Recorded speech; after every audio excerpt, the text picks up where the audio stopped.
Friends, once again welcome you all in my YouTube channel Pacific Chemistry classes.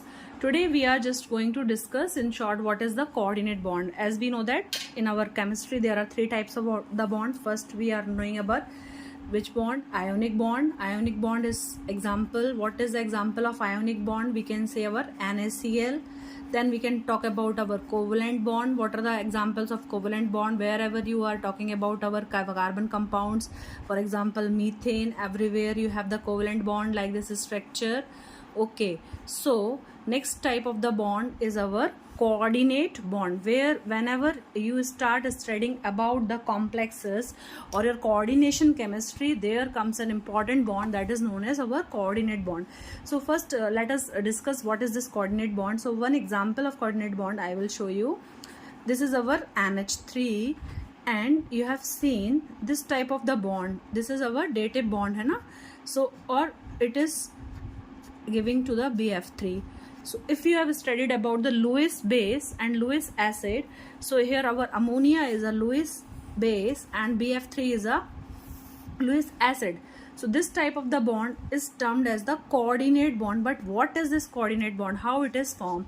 So it when in our definition we will say that when one of the lone pair of electrons or any electron pair of electron is donated by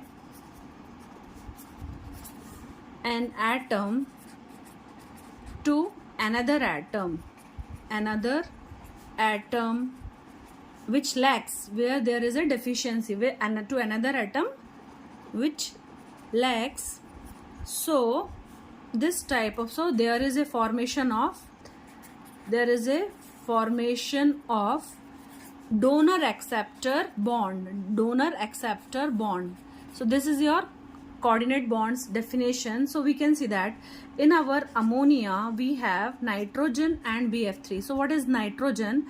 We know that nitrogen atomic number is 7. So configuration is 1s2, 2s2, 2px1, 2py1, 2pz1. So how many lone pair of electrons are there in our nitrogen? So we can see that in this configuration outermost shell is 2. So there is only one lone pair of electron. So nitrogen have one lone pair of electrons. So why it is giving to our BF3? So when we see the structure of boron trifluoride, boron atomic number is 5. So when we write the configuration, it is our 1s2, 2s2 and 2px1, while our 2p Z is 0 and 2p y is 0 and 2p z is also 0. So what happens here?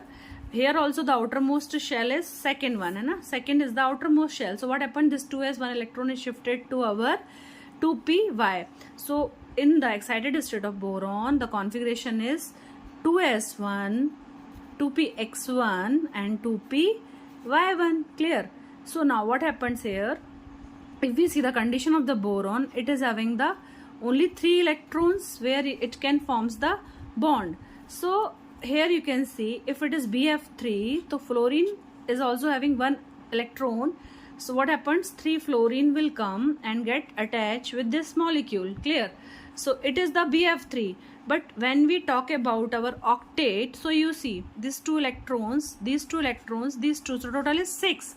Okay, so but this BF3, the boron is having only 6, means it lacks the 2 electrons. The octet should be completed. What does the Lewis dot structure tells us? The octet should be completed. So boron comes under the category of electron deficient species. And in the case of our ammonia, nitrogen atomic number is 7. So it is a 1s2, 2s2, 2px1, 2py1, 2pz1. After bonding these 3 electrons, na, so ammonia ka structure if we see, so what happens if we have 3 unpaired electrons? So easily our hydrogen will make the bond with hydrogen is also having 1s1, na, so they will make a covalent bond. Clear? And one lone pair of electron is left with the nitrogen in ammonia. So as we can say that in this ammonia, a lone pair of electron is in axis, right? And we have boron trifluoride as a electron deficient species. Okay, so when this nitrogen will donate this electron pair to our boron trifluoride species, so what happens? A donor, this is a donor and this is accepting, so this is a acceptor. This is a donor acceptor bond, and as it is not completely free, so we can say that they are in the coordination, so this is known as our coordinate bond. Okay, so coordinate bond is a donor acceptor bond. Similarly, when we talk about our metal complexes, there also we have ligands. So what are ligands? Ligands are either the point charges or the neutral molecules, either positive charges, negative charges, and all the ligands are they are having the extra electron pair, so they donate in the vacant orbitals of the metal. So that's why whenever you are seeing any complexes, so what you see this type of the bond, metal and the ligand, it means that ligand is donating the lone pair of electrons to the metal. So here just we can say one example. If it is NiCO4 nickel tetra carbonyl. Okay, so this is the ligand carbonyl. In carbonyl, our oxygen atom is having the lone pair of electron. So this carbonyl oxygen atom will donate the lone pair of electron in the vacant orbital of our nickel. So they will form the coordinate bond. Okay, I hope it is clear to you what